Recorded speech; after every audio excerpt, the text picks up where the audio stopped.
Eu estava de terno. Um terno azul marinho que eu tinha mandado fazer sob medida numa alfaiataria pequena da Rua Augusta, em São Paulo, num ateliê de fundo de corredor que um colega de obra me indicou com entusiasmo meses antes, dizendo que o alfaiate era um senhor português de mãos precisas que ainda cortava o tecido com régua de madeira e giz. Custou R$ 850, e eu tinha ido buscar na quinta-feira anterior com o peito cheio daquela mistura específica de orgulho e nervosismo, que só existe numa versão. A de pai, que está se preparando para um dos dias mais importantes da vida da filha.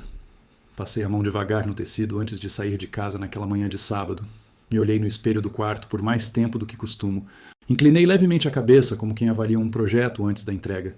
E pensei uma coisa simples, daquelas que a gente pensa quando ainda acredita com ingenuidade honesta que o mundo vai se comportar do jeito que merece.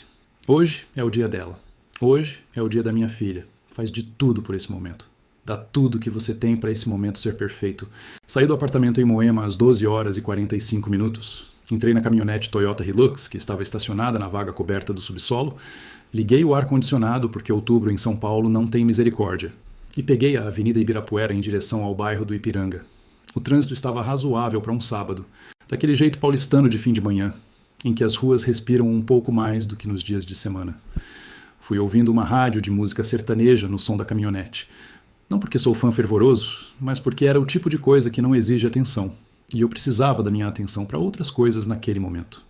Cheguei à igreja Nossa Senhora das Graças, na Rua Silva Jardim, no bairro do Ipiranga, às 13 horas e 42 minutos.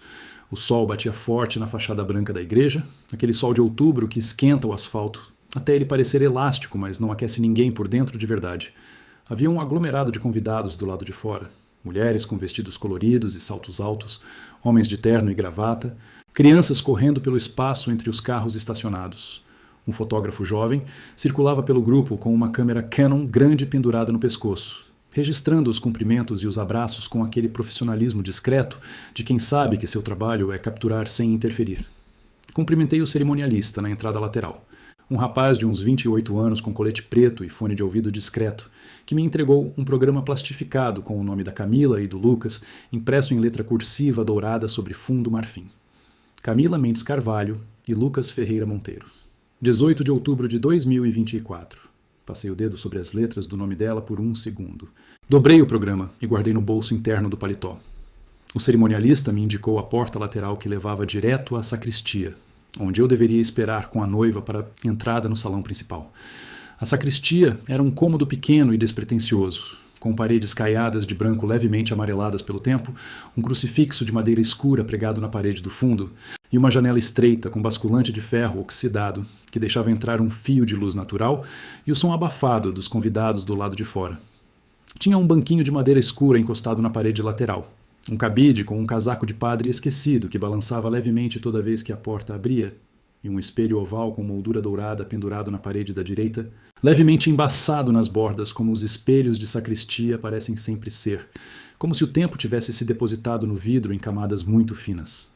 Me sentei no banquinho, coloquei as mãos no joelho, endireitei o nó da gravata olhando no espelho e fiquei esperando. A Camila entrou às 14 horas e 6 minutos. Ela entrou com um vestido já posto, branco, longo, com renda nas mangas e uma cauda que arrastava uns 2 palmos no chão de granilite.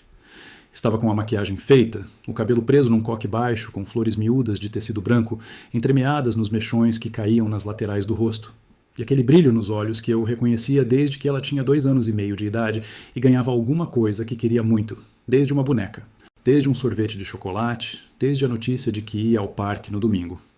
Era linda. Do jeito que toda noiva é linda num sábado de outubro, mas também do jeito específico da Camila, que eu conhecia melhor do que qualquer pessoa no mundo porque fui eu quem a viu crescer dia a dia. Fui eu quem segurou a mão dela gelada no primeiro dia de aula no Colégio São Lucas. Fui eu quem ficou acordado na poltrona do quarto quando ela tinha 6 anos e febre alta de 39 graus. Fui eu quem dirigiu 3 horas na madrugada quando o carro dela quebrou na rodovia Castelo Branco, numa sexta-feira chuvosa de 2018, e ela me ligou em pânico às 2 da manhã. Ela fechou a porta atrás de si com cuidado. Olhou para mim de um jeito que eu não soube ler naquele instante com precisão, mas que hoje, meses depois, olhando para trás, com a clareza que só o tempo e a dor conjuntos conseguem dar, eu identifico com exatidão cirúrgica. Era o olhar de quem já decidiu há algum tempo Já ensaiou as palavras mais de uma vez no espelho do quarto. E está agora simplesmente cumprindo a parte desagradável de uma tarefa que preferia poder delegar para outra pessoa. Pai, eu preciso te falar uma coisa antes de começar. Eu sorri.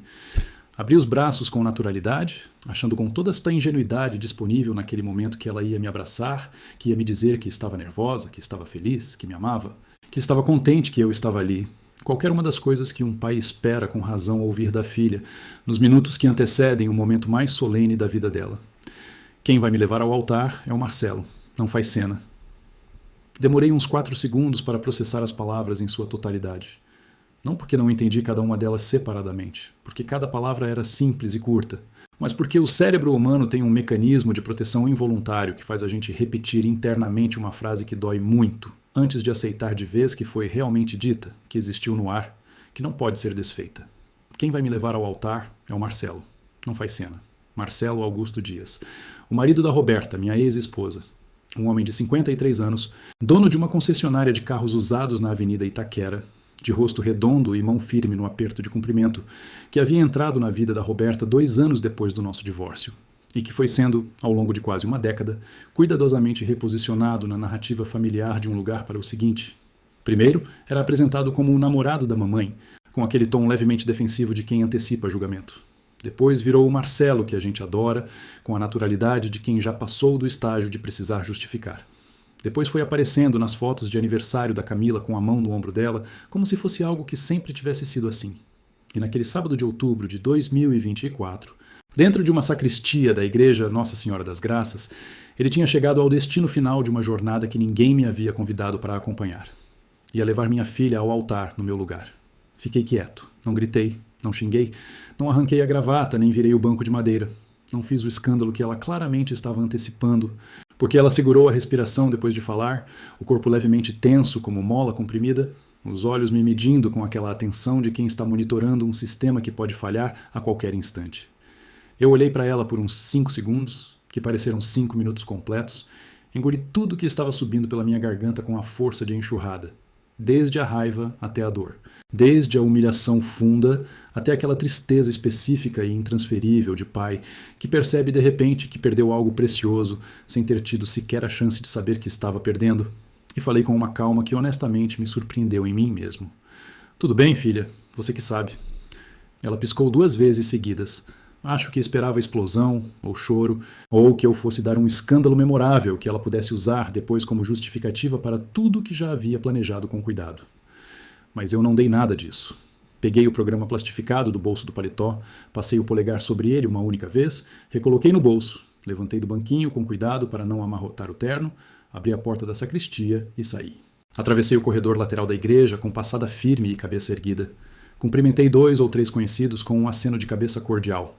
Encontrei minha irmã Sueli encostada no terceiro banco do lado esquerdo, perto do corredor, com um vestido azul escuro e aquele jeito dela de entender tudo antes que a pessoa termine de chegar. Falei para ela em voz muito baixa que ia sentar junto. Ela me olhou por um segundo com aquela cara de quem entende tudo sem precisar perguntar absolutamente nada, segurou meu braço por 2 segundos exatos e ficou quieta. Sentei ao lado dela no banco da terceira fileira do lado esquerdo, como se fosse um convidado qualquer. Coloquei as mãos no colo, endireitei uma vez mais o nó da gravata por puro reflexo. E assisti minha filha entrar no altar no braço do Marcelo Augusto Dias. Sorri o tempo todo. Não porque estava bem. Estava longe de estar bem. E qualquer um que já perdeu algo que amava com toda a força sabe que o sorriso e a dor podem coexistir no mesmo rosto ao mesmo tempo sem que um cancele o outro. Mas porque eu já tinha tomado a minha decisão 3 horas antes daquele momento, às 11 da manhã de sábado, quando ainda estava no apartamento de Moema passando graxa nos sapatos pretos que havia tirado da caixa, especialmente para aquele dia, e ouvi no celular uma mensagem de voz que minha sobrinha Fernanda, filha da Sueli, havia me encaminhado porque achou que eu precisava saber antes de entrar naquela igreja. Nessa mensagem de voz, gravada num tom tranquilo e quase clínico que me gelou mais do que qualquer grito teria gelado, a Camila dizia para Fernanda que não queria meu nome citado no cerimonial em nenhum momento, que tinha pedido ao mestre de cerimônias para retirar qualquer menção a mim da programação impressa e do roteiro falado, e que se eu criasse qualquer tipo de problema ou cena, ela tinha combinado com o Lucas que o segurança contratado pela família da noiva receberia instruções para me retirar da igreja de maneira discreta. Ela disse também, e essa parte ficou gravada na minha memória com a nitidez permanente de uma faca que entra devagar que o Marcelo merecia aquele momento porque foi ele quem esteve presente de verdade, foi ele quem importou no dia a dia, e que eu era apenas o homem que aparecia de vez em quando com um cheque na mão, achando que depositar dinheiro na conta era suficiente para ser chamado de pai de verdade. Ouvi essa mensagem 2 vezes completas, fechei o celular, terminei de passar a graxa no segundo sapato. Vesti o paletó com cuidado para não puxar as costuras e liguei para o Dr. Fábio Nogueira. Mas para você entender completamente o que aconteceu 3 dias depois daquele casamento, o que estava dentro daquela carta do cartório que chegou na casa da Camila numa terça-feira de manhã, com o brasão do cartório de registro de imóveis do 14º Ofício de São Paulo, impresso no envelope, e por que o sorriso dela desapareceu no instante em que o carteiro tocou a campainha, eu preciso te contar a história desde o começo verdadeiro.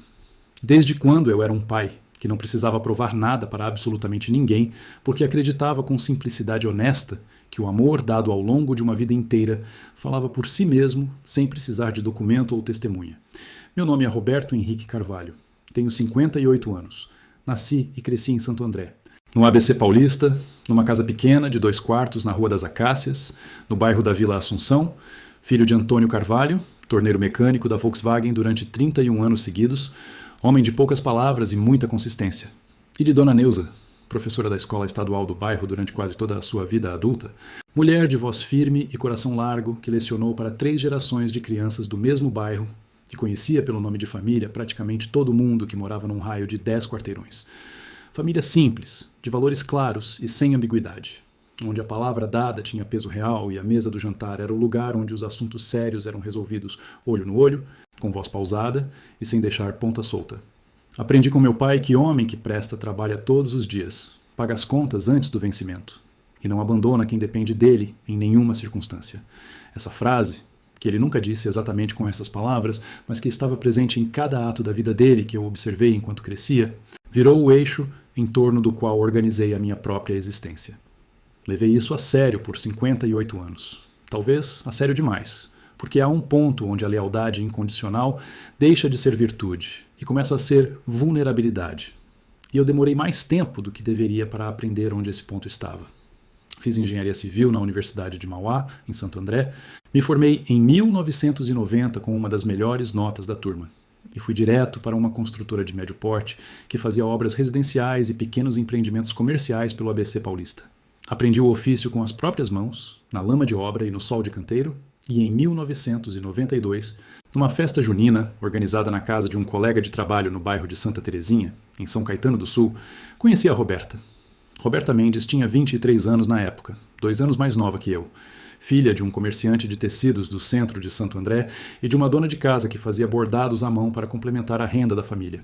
Era miúda, de cabelo escuro liso e olhos vivos, com aquele jeito de conversar que prendia a atenção de um círculo inteiro, sem que ela precisasse se esforçar para isso. Um talento natural que eu observei na festa antes mesmo de ser apresentado a ela, e que me pareceu, naquele momento, algo próximo de uma arte. Namoramos 2 anos com aquela intensidade de quem ainda não sabe que relacionamento longo cansa. Me casei com ela em março de 1994, numa cerimônia simples na Igreja São Benedito, no centro de Santo André, com 200 convidados e recepção no salão paroquial. Minha mãe chorou durante toda a cerimônia com aquele choro bonito de quem está contente de verdade. Meu pai apertou minha mão na saída da igreja com aquela firmeza silenciosa dele e disse a única coisa que ele considerava necessária dizer. Roberto, cuida dela. E cuida de você também. As 2 coisas juntas. Tentei honrar essa fala por 22 anos. A Camila nasceu em fevereiro de 1996 no Hospital Estadual de Santo André, às 3h20 da madrugada. Depois de 14 horas de trabalho de parto que eu acompanhei do início ao fim sem sair nem para tomar um café no corredor. Quando a enfermeira colocou a Camila nos meus braços pela primeira vez, aquela coisa pequena e perfeita, enrolada num coeiro listrado de azul e rosa com o nome do hospital bordado na borda. Eu chorei de um jeito que nunca tinha chorado antes e que nunca mais chorei depois. Foi um choro aberto, sem filtro, de homem atingido por algo que é maior do que qualquer preparação emocional possível. A enfermeira riu com carinho e disse que era assim mesmo com os pais de primeira viagem. A Roberta me olhou com um sorriso exausto, mas luminoso, e disse com a voz rouca de quem acabou de atravessar 14 horas de dor. Você está mais emocionado do que eu. E eu disse, com a voz ainda quebrada, é porque você já conhece ela há 9 meses. Para mim, ela acabou de chegar agora. Desde aquele instante, a Camila foi o centro absoluto da minha vida.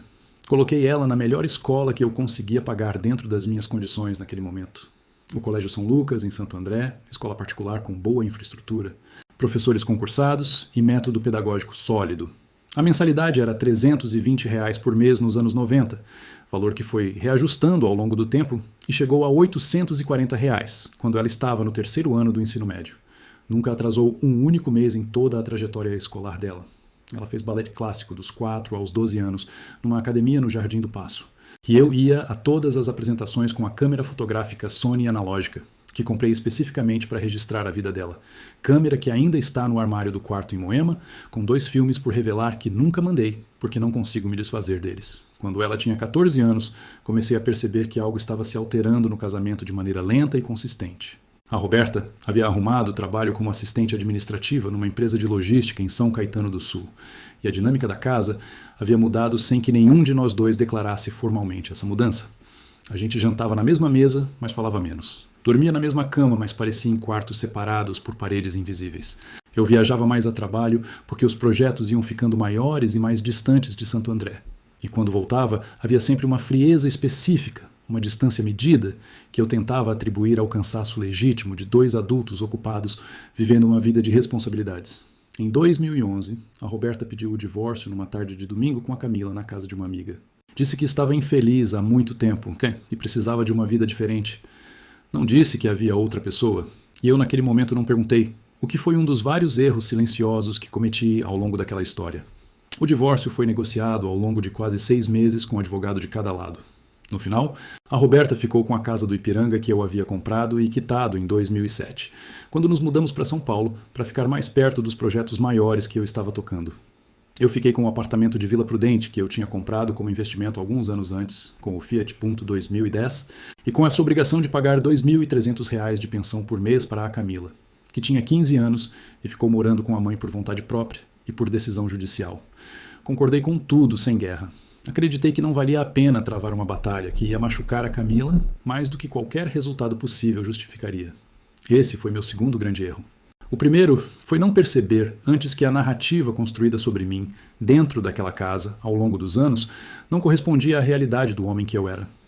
Se você está me ouvindo agora e já sentiu isso, aquela sensação específica de ter dado absolutamente tudo por alguém e de ainda assim ter sido tratado como insuficiente, de ter sido o pai presente e ainda assim ter sido pintado sistematicamente como ausente, de ter pago tudo sem atraso e ainda assim ter sido descartado como irrelevante, eu quero que você comente aqui embaixo agora. Me fala de qual cidade você está me ouvindo. Uma palavra só já basta. A cidade e um coração. Isso me diz que você está aqui comigo e que essa história faz sentido na vida de alguém além de mim. Se você ainda não é inscrito nesse canal, se inscreve agora mesmo, ativa o sininho e deixa o like, porque o que vem a seguir vai te mostrar que paciência somada à inteligência é a arma mais poderosa que existe quando alguém tenta te tirar o que é seu. Continua comigo que a história está só começando. Nos primeiros anos depois do divórcio, me reorganizei com a determinação prática de quem não tem o luxo de parar. Saí do apartamento de Vila Prudente, que era pequeno e carregava um ar de provisório que me pesava de maneira difusa. E em 2013, comprei um apartamento de 72 metros quadrados na Avenida Ibirapuera, em Moema, 12º andar, com vista parcial para o Parque do Ibirapuera. Paguei R$ 240 mil pelo imóvel, metade à vista com as economias que eu havia guardado ao longo dos anos de casamento, e a outra metade financiada em 120 parcelas pela Caixa Econômica Federal. Fiz o quarto da Camila com tudo que ela gostava na época. Parede na cor lilás, que ela mesma escolheu numa cartela de tons da loja de tintas Souvenir, prateleiras de MDF branco com iluminação embutida embaixo, para criar um efeito que ela tinha visto em alguma revista, uma escrivaninha grande de madeira clara para estudar, uma poltrona leitora no canto da janela com almofadas coloridas que ela escolheu numa loja de decoração da Oscar Freire. Ela passou a dormir ali toda semana quando tinha aula no período da tarde e precisava ficar mais perto da Mackenzie, onde entrou em 2014 no curso de administração. O período dos primeiros 3 anos depois do divórcio funcionou dentro do que é possível chamar de estabilidade numa família que se reorganizou. Eu estava presente dentro da medida que o acordo e a disposição da Camila permitiam. Levava ela ao shopping no sábado à tarde, ajudava nos trabalhos de escola quando tinha dificuldade em alguma disciplina, e às reuniões de pais, quando conseguia encaixar na agenda sem cancelar compromisso de obra, e quando não conseguia, ia depois com a professora individualmente para não perder o acompanhamento. Pagava a pensão no primeiro dia útil de cada mês, sem falta. com comprovante de depósito que eu guardava em pastas físicas organizadas por ano numa gaveta específica do escritório em casa, porque sou engenheiro e engenheiro guarda documento como quem guarda fundação, para o caso de precisar provar que estava ali quando alguém disser que não estava.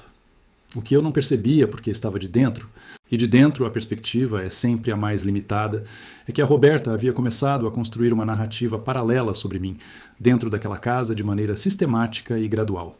Não de maneira grosseira, nem com mentiras explícitas que eu pudesse contestar abertamente. Era mais sutil e por isso mais eficaz. Era o comentário na hora do jantar sobre como o pai nunca tinha tempo de verdade. Era o suspiro resignado toda vez que eu ligava com 5 minutos de atraso para avisar que ia chegar mais tarde por causa de um imprevisto numa obra. Era o jeito específico de dizer "é assim o seu pai", com um tom que não acusava diretamente, mas plantava uma sombra que crescia devagar no solo fértil de uma adolescente que ainda estava formando seu julgamento sobre quem eram os adultos ao redor dela. E havia o Marcelo, que foi aparecendo na vida da Roberta a partir de 2013 e sendo gradualmente apresentado a Camila como um homem estável, presente, confiável, com os pés no chão, aqui para ficar. As qualidades que nas entrelinhas daqueles comentários à mesa de jantar eu supostamente não tinha ou tinha de maneira insuficiente. Enquanto eu pagava a mensalidade da Mackenzie em dia, R$ 2.200 por mês durante 4 anos, o Marcelo estava em casa jantando toda noite.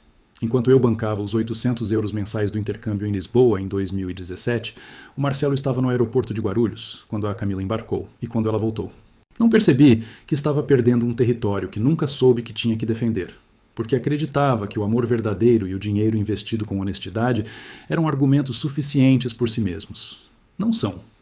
O Marcelo é o tipo de homem que sabe trabalhar a presença física como capital emocional. Não é um homem mau. Preciso ser honesto sobre isso porque a história verdadeira raramente tem vilões de cartoon. É um homem comum, de inteligência mediana e instinto social desenvolvido, que reconheceu na situação uma oportunidade e a aproveitou com a consistência de quem tem paciência. Durante anos ele esteve lá, todo dia, fazendo as pequenas coisas que constroem confiança no cotidiano. Levando a Camila no shopping, ajudando na mudança do apartamento dela quando ela saiu da casa da mãe, aparecendo nas confraternizações de faculdade, sendo o adulto presente enquanto eu era o adulto do cheque mensal e das visitas de fim de semana. Com o tempo, a equação foi se tornando mais simples na cabeça da Camila do que eu estava disposto a admitir. O Marcelo era o pai do dia a dia, e eu era o pai do papel. A Roberta nunca disse isso abertamente para mim, nem precisou. O dia do casamento disse por ela. Quando a Camila me apresentou o Lucas numa churrascaria da Avenida Celso Garcia, no Tatuapé, num domingo de março de 2022, eu gostei do rapaz na superfície com a ingenuidade de quem quer gostar. Lucas Ferreira Monteiro tinha 29 anos, era bem aposto, de rosto anguloso e cabelo curto, bem cuidado, com aquela fala fácil de homem que aprendeu desde cedo que a primeira impressão é uma ferramenta que precisa ser afiada. Filho de Geraldo Monteiro, dono de uma empresa de transporte de cargas de médio porte em Botucatu, no interior de São Paulo, Lucas trabalhava na empresa do pai como gerente operacional. Tinha um Jeep Compass, 0 km, estacionado na rua em frente à churrascaria, e um apartamento no bairro de Pinheiros, que ele mencionou de maneira casual, no meio de uma conversa sobre o mercado imobiliário. Do jeito que se menciona alguma coisa, quando se quer que seja notado, mas não quer parecer que está exibindo. Paguei a conta do almoço, apertei a mão do Lucas na saída com um aperto firme e olho no olho, e fui para casa naquele domingo com a sensação tranquila de pai que viu a filha em companhia que parece adequada.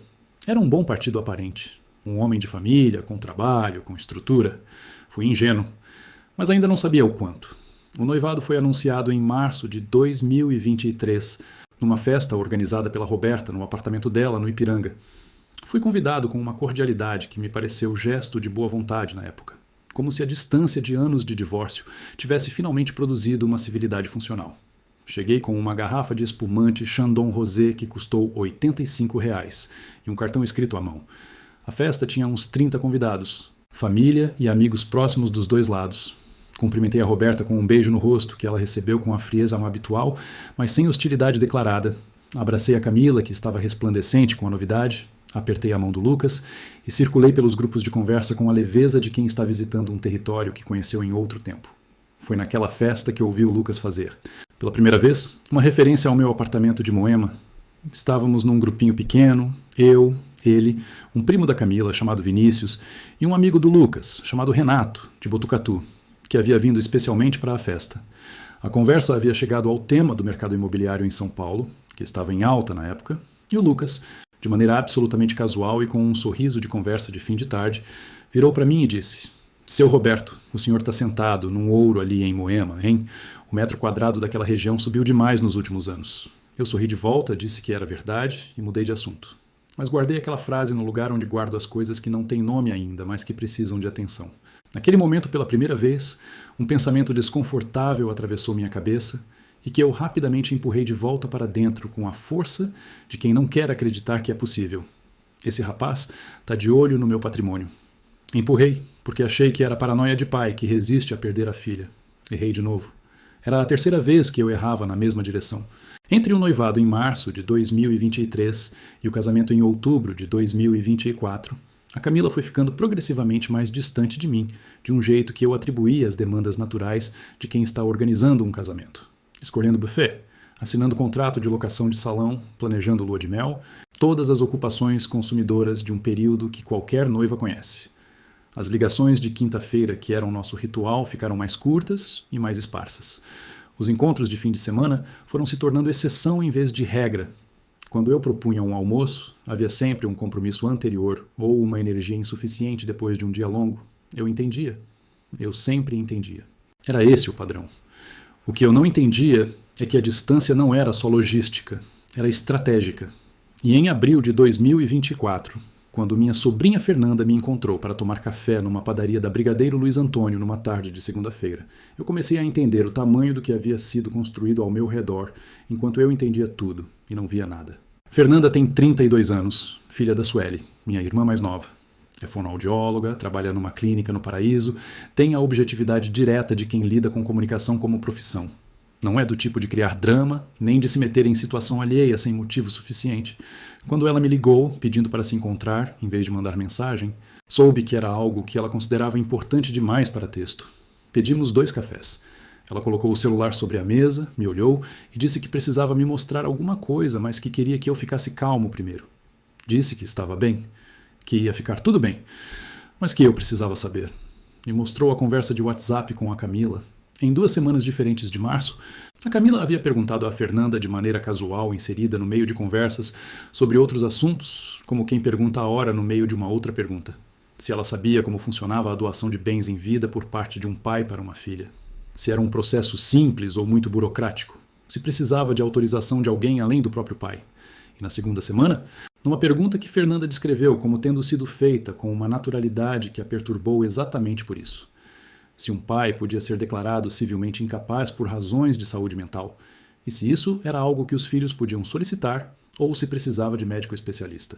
Fernanda havia respondido que não sabia nada sobre o assunto e mudado de conversa, mas ficou com as perguntas na cabeça por dias, e quando a Camila voltou com a segunda pergunta, ela decidiu que eu precisava saber. Li a conversa 2 vezes com o café esfriando na frente. Coloquei o celular sobre a mesa. Olhei pela janela da padaria para a calçada movimentada da Brigadeiro e fiquei em silêncio por um tempo que não soube medir. Depois falei com uma voz mais tranquila do que sentia. Fernanda, você tem certeza que foi exatamente isso que ela perguntou? Tio Roberto, a conversa está aqui. O senhor acabou de ler. Posso mandar para o seu número agora, se quiser. Manda. Ela mandou. Saí da padaria com o celular no bolso e aquelas mensagens salvas e fui direto para o carro. Sentei no banco do motorista com o ar-condicionado desligado por alguns minutos. O calor de abril de São Paulo entrando pela janela fechada e tentei organizar o que eu estava sentindo dentro de alguma estrutura que fizesse sentido. Era difícil, porque o que eu estava sentindo era simultâneo e contraditório. Havia traição, havia dor, havia aquela especificidade terrível de descobrir que alguém que você amou com a totalidade do que tinha foi mapeando seus bens como quem mapeia um terreno antes de construir em cima sem pedir licença. Mas havia também, e isso foi o que me salvou naquele momento, uma clareza fria que vinha de algum lugar mais antigo e mais sólido do que a emoção. A clareza de engenheiro. A clareza de homem que passou 30 anos avaliando estruturas, identificando pontos de tensão antes que virassem ruptura e tomando decisões técnicas com base em dados em vez de sentimento. Liguei o carro. Fui para casa e naquela noite, sentado na mesa do escritório do apartamento de Moema com um bloco de papel e uma caneta, comecei a escrever tudo o que sabia, em ordem cronológica, com datas e detalhes, do jeito que se escreve um relatório de obra. Sem drama, sem julgamento. Só fatos e sequência. Em junho, o segundo sinal chegou pelo Geraldo, meu vizinho de andar no prédio de Moema. Geraldo Ferraz tem 63 anos, aposentado da Sabesp depois de 35 anos de serviço, homem reservado e preciso, do tipo que cumprimenta no elevador com um aceno firme, mas não cria intimidade sem razão. Quando ele me parou no corredor numa tarde de quarta-feira com um ar que eu reconheci como o ar de quem tem algo importante a dizer, mas está pesando se deve dizer, soube que era algo que havia ultrapassado o limiar do que ele considerava assunto alheio. Roberto, posso te falar uma coisa? Pode, Geraldo. Aconteceu alguma coisa? Na semana passada, segunda e terça-feira, veio um rapaz aqui no seu apartamento. Eu percebi porque a porta do meu corredor estava aberta e eu ouvia o barulho de quem bate e espera. Bateu umas 3 vezes em 2 dias, em horários diferentes.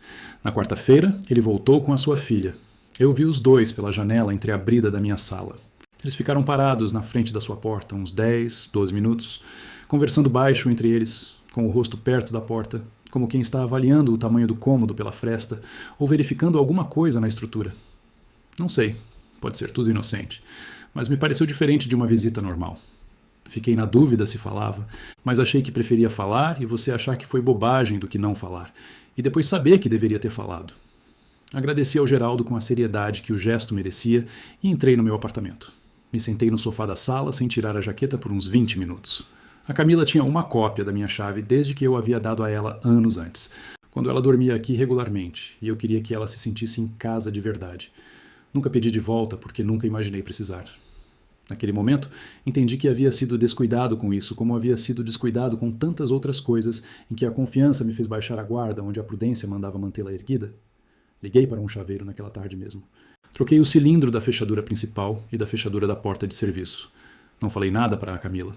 Não falei nada para ninguém, exceto para o meu bloco de papel no escritório, onde acrescentei mais uma entrada com data e descrição. O terceiro sinal, o mais concreto, e o que transformou a suspeita em certeza com a solidez de prova documental, chegou em agosto pelo meu contador. Sérgio Yamamoto cuida da minha pessoa física há 15 anos num escritório de contabilidade na rua Domingos de Moraes, no bairro de Vila Mariana, num conjunto comercial de andar térreo, com uma discreta plaquinha dourada na porta. Sérgio é um homem de poucas palavras e alta precisão, que me manda e-mails objetivos e resolve problemas antes que eles virem urgência. Quando ele me ligou numa quinta-feira à tarde, o que era fora do padrão da nossa comunicação quase sempre escrita, e pediu para eu passar no escritório quando pudesse, soube que havia algo que ele considerava importante demais para e-mail. Fui na sexta-feira de manhã, às 9h30, ele me recebeu na salinha de reunião do fundo, fechou a porta e colocou sobre a mesa uma folha impressa com o resultado de uma consulta ao sistema de registro de imóveis vinculada ao meu CPF. A consulta era legal, nenhum procedimento irregular havia sido feito. Era o tipo de pesquisa que despachantes fazem com frequência para clientes de escritórios de advocacia que precisam verificar a situação patrimonial de alguém antes de um processo ou de uma negociação. O que chamou a atenção do Sérgio, que conhece bem o mercado de Santo André e São Paulo depois de 15 anos nessa atividade, é que o nome do despachante que havia feito a consulta era o mesmo que atendia o escritório de advocacia do Dr. Gustavo Prates, da Faria Lima, advogado que o Lucas utilizava para questões da empresa do pai em Botucatu e que a Fernanda, numa conversa com a Camila meses antes, havia ouvido mencionar como um nome de confiança da família do Lucas para assuntos mais delicados. Pode ser coincidência. O Sérgio disse-me olhando por cima dos óculos de armação grossa que usa há anos, mas achei que o senhor precisava saber com tempo. Saí do escritório do Sérgio com a folha dobrada no bolso interno do paletó. Entrei no carro no estacionamento da Domingos de Moraes, liguei o motor e o ar-condicionado e fiquei parado no mesmo lugar por 17 minutos. Não estava pensando. Estava chegando ao final de um processo de pensamento que havia começado em abril na padaria da Brigadeiro. E o que havia no final desse processo não era surpresa, porque as surpresas já tinham passado. Era apenas a confirmação do que eu já havia começado a aceitar. Havia um mapeamento sistemático do meu patrimônio, sendo feito por pessoas com interesse direto no resultado. E eu precisava agir antes que elas agissem. Peguei o celular e abri os contatos. Rolei até a letra F. Liguei para o Dr. Fábio Nogueira.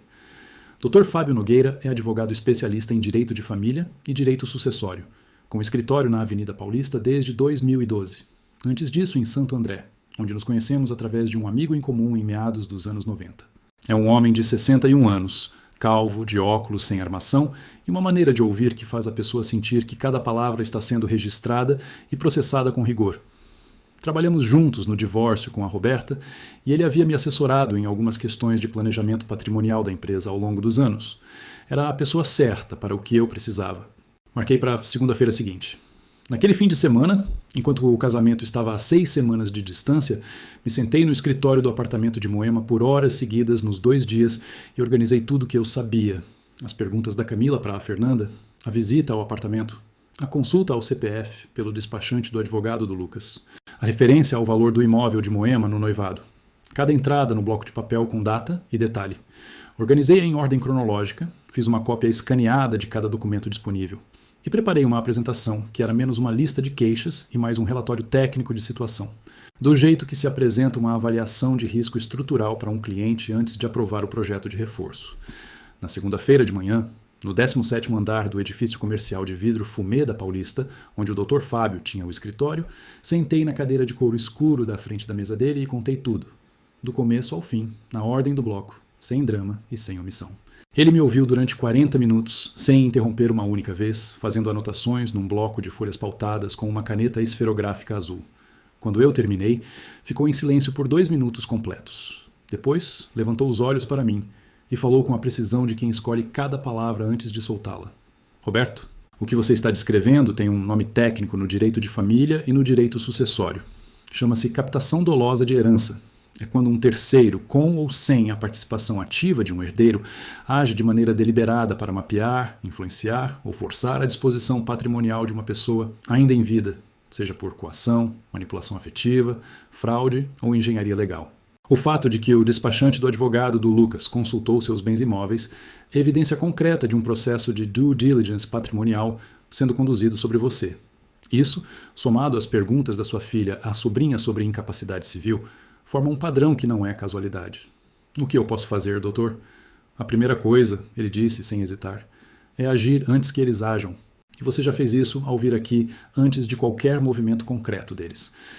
Agora vamos montar uma estrutura que torne qualquer ação futura não apenas inútil, mas juridicamente perigosa para quem tentar. O que o Dr. Fábio propôs ao longo dos encontros seguintes era elegante na sua simplicidade legal e absolutamente sólido na sua estrutura.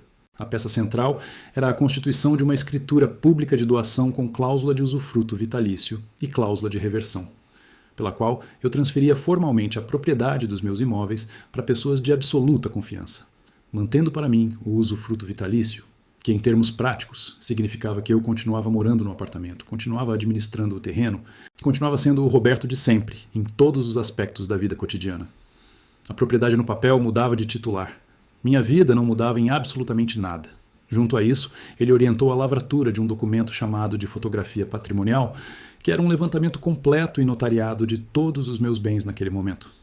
O apartamento de 72 metros quadrados em Moema, cujo valor de mercado estava em torno de R$680 mil naquele período, segundo a avaliação de corretor. O terreno de 540 metros quadrados em Cotia, adquirido em 2015 por R$120 mil e avaliado em 2024 por R$280 mil. A caminhonete Toyota Hilux 2022, avaliada em R$108 mil. E a reserva financeira de R$86 mil em renda fixa no Banco Bradesco. Esse documento, protocolado em cartório com data e assinatura reconhecida, servia como prova irrefutável do meu estado patrimonial e mental naquele momento, impossibilitando qualquer alegação posterior de que eu havia agido sob pressão, confusão ou incapacidade. E para quem dou os imóveis? Perguntei numa das reuniões, enquanto o Dr. Fábio rascunhava a sua estrutura do documento num bloco. Ele ergueu os olhos. Isso é inteiramente decisão sua, Roberto. Pode ser uma instituição filantrópica, pode ser um amigo de confiança, pode ser um familiar. O único critério técnico é que seja alguém que não tenha interesse em pressionar você enquanto você viver, e que você confie que vai honrar a cláusula de reversão caso você decida revogá-la no futuro. Fui para casa e pensei por 3 dias. Nos 3 dias, o nome que voltou repetidamente, sem esforço, sem necessidade de comparação, foi o da Sueli, minha irmã mais nova, 54 anos, viúva há 16, que criou 2 filhos sozinha depois que o Paulo morreu de infarto fulminante com 42 anos, e nunca pediu nada para ninguém, nem para mim, nem para meu pai quando ele ainda era vivo, nem para o mundo. Uma mulher de dignidade sólida e amor incondicional, que foi a primeira pessoa que liguei quando o divórcio foi finalizando e que ficou em silêncio no telefone por um momento antes de dizer: Roberto, você vai ficar bem. Você sempre ficou. E a Fernanda, que foi quem me deu o sinal que me deu tempo. Liguei para o Dr. Fábio e dei os nomes. A Sueli receberia a propriedade do apartamento de Moema. A Fernanda receberia a propriedade do terreno em Cotia. As escrituras seriam lavradas com cláusula de usufruto vitalício em meu favor e cláusula de reversão caso eu sobrevivesse às duas. Ambas foram consultadas e concordaram com lágrimas nos olhos. A Sueli, na minha sala, tomando café numa tarde de setembro. A Fernanda por telefone no dia seguinte, porque eu não sabia como dizer aquilo em pessoa sem me emocionar mais do que queria. Os documentos foram preparados ao longo de 2 semanas. Na terça-feira da semana que antecedia o casamento, numa manhã de outubro, eu, a Sueli, a Fernanda, o Dr. Fábio e 2 tabeliães nos sentamos numa sala do cartório do 14º ofício, na Avenida Paulista, e assinamos as escrituras. Cada assinatura foi reconhecida, cada documento foi registrado, cada cópia foi arquivada. O processo durou 1 hora e 40 minutos.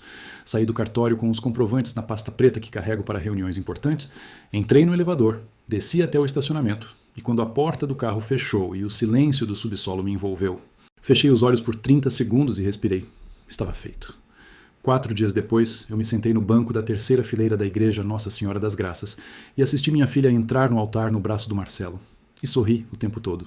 Na terça-feira seguinte ao casamento, às 9 horas e 22 minutos da manhã, o carteiro tocou a campainha do apartamento da Camila no bairro de Pinheiros, onde ela e o Lucas estavam morando desde o início do ano. Ela abriu a porta ainda de pijama, com o café da manhã pela metade na cozinha, e o Lucas já saído para o trabalho. O carteiro entregou um envelope branco de tamanho ofício com o brasão do cartório de registro de imóveis do 14º ofício de São Paulo, impresso no canto superior esquerdo. Era uma notificação extrajudicial, conforme previsto em lei, informando que os imóveis de matrícula número tal e tal, registrados anteriormente em nome de Roberto Henrique Carvalho, CPF tal, haviam sido transferidos por escritura pública de doação com usufruto vitalício, lavrada em data tal, no cartório do 14º ofício de São Paulo, para as beneficiárias Sueli Carvalho dos Santos e Fernanda dos Santos Ribeiro. O sorriso que a Camila havia carregado durante todo o casamento desapareceu na hora. O Lucas recebeu a notícia por telefone quando ela ligou para ele ainda de pé na entrada do apartamento com o envelope na mão. Ele voltou para casa antes do meio-dia. Ligaram para o Dr. Gustavo Prates. Marcaram reunião para a tarde. E às 11h40 daquela terça-feira, o celular na minha mesa de escritório em Moema vibrou com o nome do Lucas na tela. Não atendi. Ele mandou mensagem. Seu Roberto, precisamos conversar urgente. Há um mal-entendido muito sério que precisa ser esclarecido.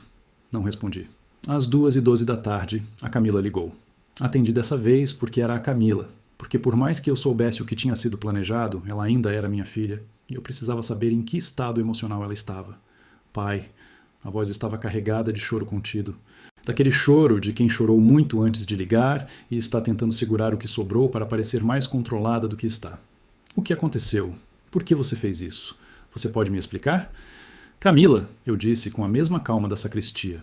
Eu tomei uma decisão legal sobre os meus bens. É um direito que eu tenho. Mas, pai, isso não faz sentido. Você doou o apartamento para tia Sueli. O terreno para Fernanda? Por quê? Isso é o nosso futuro, pai. Isso é o que ficaria para mim um dia. Aquela última frase ficou suspensa no ar por um momento. O nosso futuro, o que ficaria para mim um dia? Eu ouvi com atenção e não disse nada imediatamente. Depois falei de um jeito que não era cruel, mas que era definitivo. Filha, o que é meu enquanto estou vivo. O que vai ficar para você é o que eu decidir deixar, quando eu decidir. Não existe herança garantida em vida, e foi exatamente por isso que eu agi. Ela ficou em silêncio por vários segundos. Depois disse, com uma voz diferente, mais crua. Você sabe que o Lucas vai entrar na justiça. Que entre, eu disse. Boa sorte para ele. Desliguei com delicadeza. A Roberta ligou 2 dias depois. Era a primeira vez que ela me ligava diretamente em mais de 3 anos. Quando vi o número dela na tela, soube que a situação havia chegado ao ponto em que precisavam da voz dela como última tentativa de pressão afetiva, apostando que o peso de 22 anos de casamento e da mãe da minha filha produziriam um efeito diferente do que as ligações da Camila e do Lucas não haviam produzido. Atendi com calma. Roberto, ela disse naquele tom que eu reconhecia de 22 anos. O tom suave com pressão embaixo, a voz de quem negocia. Eu precisava falar com você. Oi, Roberta. Pode falar. A Camila está destruída? Você entende o que você fez? Você tirou o futuro dela. É isso que um pai faz pela filha? Roberta, eu protegi o que construí com o meu trabalho de uma vida inteira. É isso que um homem responsável faz. Você fez isso por vingança, por causa do altar. Porque ela escolheu o Marcelo e você não aceitou. Eu pausei por um momento. Havia uma tentação enorme de explicar, de justificar, de apresentar todas as evidências que eu tinha guardadas no bloco de papel. mas a explicação era exatamente o que ela queria. A explicação daria a eles informação sobre o que eu sabia e como eu sabia, e abrira espaço para que tentassem descreditar cada ponto. O silêncio era mais poderoso. Roberta, tomei uma decisão legal dentro dos meus direitos. Se quiserem contestar na justiça, o caminho está aberto. Desliguei. O doutor. Gustavo Prates entrou com o pedido de revisão da doação, argumentando vício de consentimento na terceira semana de novembro, alegando que eu havia agido sob forte pressão emocional, provocada pelo conflito familiar em torno do casamento, o que teria comprometido minha capacidade de deliberação livre. Era o argumento que o Dr. Fábio havia antecipado com precisão semanas antes. E era o argumento que a fotografia patrimonial protocolada em setembro, o laudo de saúde emitido pelo meu médico clínico em agosto, os testemunhos dos 2 tabeliães presentes na lavratura e a linha cronológica documentada tornavam impossível de sustentar diante de um juiz minimamente atento. A Camila convocou uma reunião de família em novembro, numa sexta-feira à noite, num restaurante italiano chamado Volare, nos Jardins. O convite chegou por mensagem, redigido com uma formalidade que não era dela, mas do Lucas, e que já anunciava o que seria, não uma conversa familiar, mas uma tentativa de mediação com objetivo específico. Fui porque era minha filha quem pedia, e porque queria olhar nos olhos de cada um deles uma última vez antes que qualquer processo formal começasse. Quando entrei no restaurante e vi a mesa que a Camila havia reservado, entendi a arquitetura da noite. Sentados estavam ela, o Lucas, a Roberta, o Marcelo e uma mulher de 50 anos com blazer bege e expressão profissional que se apresentou como doutora Juliana, mediadora familiar. A inclusão da mediadora era um detalhe calculado. Criava um ambiente de formalidade controlada que eles esperavam que me fizesse sentir observado, avaliado, potencialmente em desvantagem, se eu não colaborasse com o que eles chamavam de solução. Pedi o risoto de fungo ao garçom com a tranquilidade de quem está num lugar onde pagará a sua parte e sairá quando decidir. Comi com calma, enquanto cada um falava a sua parte na ordem que claramente havia sido ensaiada. A doutora Juliana apresentou o conceito de mediação como ferramenta de construção de pontes. O Lucas falou sobre futuro e família e sobre como as coisas podiam ser resolvidas de maneira que fosse boa para todos, sem mencionar nenhuma vez, de maneira explícita, o que ele entendia que seria bom para todos. A Roberta ficou em silêncio na maior parte do tempo, me observando com aquele olhar de quem está lendo o placar. A Camila chorou, olhou para mim com os olhos cheios e disse que eu era o pai dela, que me amava, que havia cometido erros, que sabia disso, que se arrependia de algumas coisas.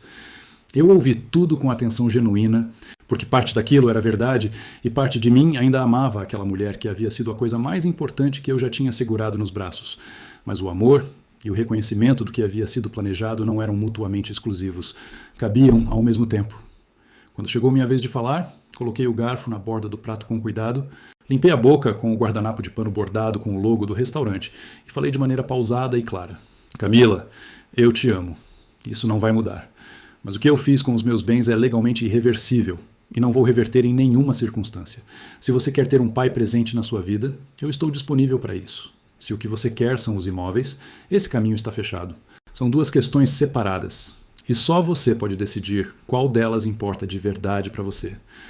Me virei para o Lucas com a mesma calma. Com você, Lucas, não tenho nada a discutir. Você mandou um despachante do seu advogado consultar meu CPF sem minha autorização ou conhecimento. Você veio ao meu apartamento com minha filha sem me avisar. Você está aqui hoje não porque se preocupa com a família, mas porque o plano não funcionou como esperado. Se eu estiver errado em algum desses pontos, corrija-me agora. Ele ficou vermelho como tijolo queimado. Não respondeu. Me levantei, deixei R$ 230 em cédulas sobre a mesa, exatamente o valor da minha parte, incluindo a gorjeta. Cumprimentei a doutora Juliana com um aceno de cabeça e saí do Volare com a leveza específica de quem cumpriu o que precisava cumprir sem deixar nada por dizer. Do lado de fora, na calçada dos Jardins, o ar fresco de novembro em São Paulo bateu no rosto como uma recompensa pequena, mas real. Andei até a caminhonete, liguei o motor e fui para casa pelo caminho mais longo porque queria esse tempo com os próprios pensamentos antes de chegar ao silêncio do apartamento. No caminho, passei perto do Parque do Ibirapuera com as luzes refletindo na água da lagoa, lá do alto da Avenida Ibirapuera. E pensei na última vez que eu tinha levado a Camila ao parque, quando ela tinha uns 7 anos, num domingo de sol, e ela havia corrido em volta do chafariz até ficar tonta de tanto rir. Eu a segurei quando ela foi cair, e ela riu ainda mais porque quase caiu, mas não caiu. Aquele riso de criança que é puro e sem custo, o tipo de riso que os adultos vão perdendo sem perceber onde deixaram. Guardei esse pensamento. Não como dor, como lembrança de que aquela menina havia existido de verdade, E que isso ninguém tirava.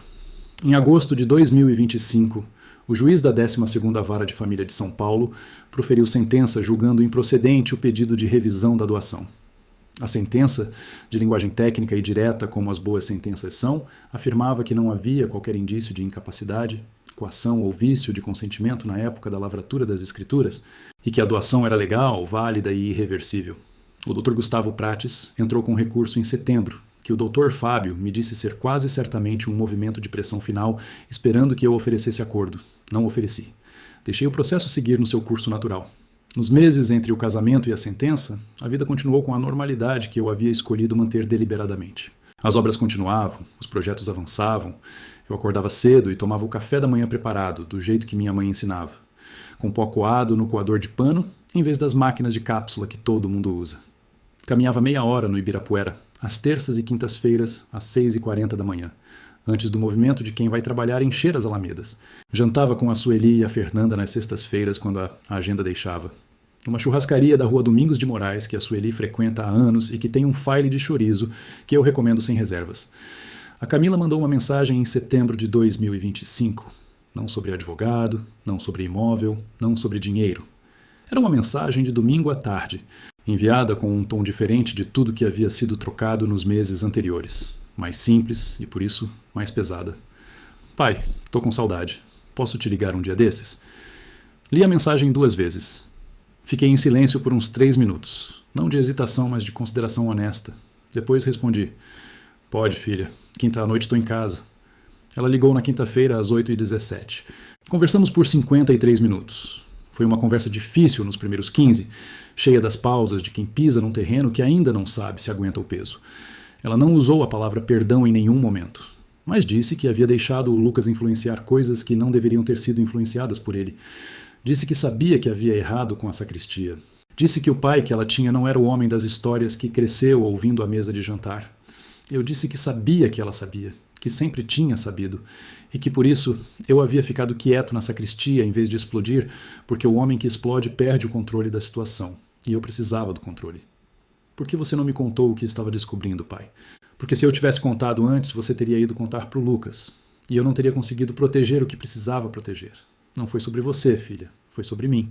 Foi sobre não deixar que ninguém decidisse pelo trabalho de 58 anos da minha vida. Você ainda está bravo comigo? Não, eu disse, e era verdade completa. Estou decepcionado com algumas escolhas, mas não estou bravo. O apartamento ainda é da tia Sueli? É, e vai continuar sendo enquanto eu viver. Ela ficou em silêncio por alguns segundos. Tá bom, pai, entendo. Boa, eu disse. E filha, quando você estiver pronta para conversar sem agenda, sem Lucas no fundo, sem advogado, sem pauta, me liga, eu vou estar aqui. Ela disse que ia ligar. Acredito que vai. Da maneira que acredito em coisas que ainda não aconteceram, mas que fazem sentido como possibilidade real. Hoje eu acordo às 5h50 da manhã, como faço há 30 anos.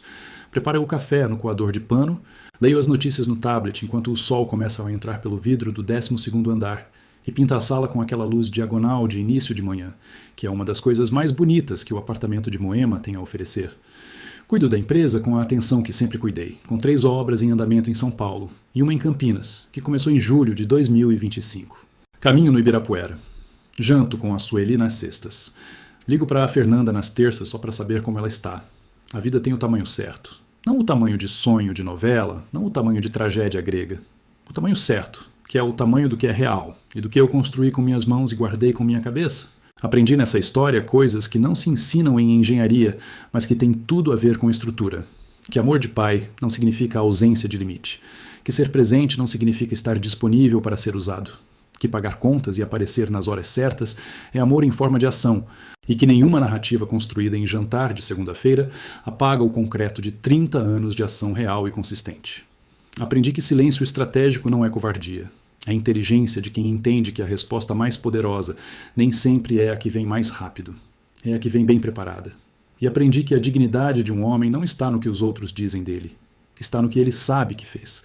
Nos documentos que ele guardou em pastas organizadas por ano, nas obras que têm o nome dele nas fundações, e no coador de pano que ele usa toda manhã porque foi isso que a mãe dele ensinou. E a mãe dele era uma mulher que acertou em quase tudo que ensinou. Se você chegou até aqui comigo, se você ouviu essa história do começo ao fim durante todo esse tempo, eu preciso que você saiba algo com clareza. Você não está sozinho.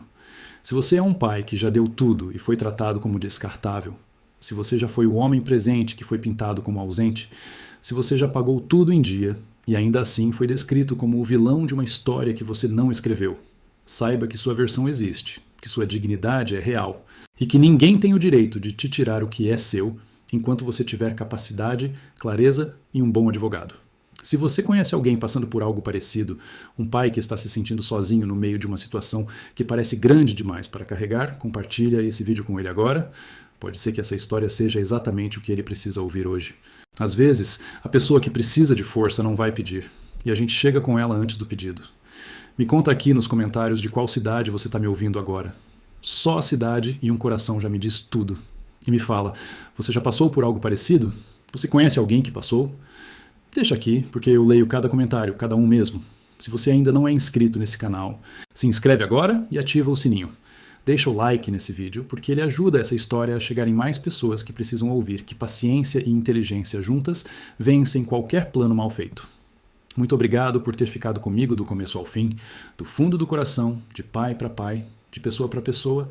Cuida de você, cuida do que é seu. E não abre mão da sua dignidade por nada nem por ninguém. Um abraço forte e fique com Deus.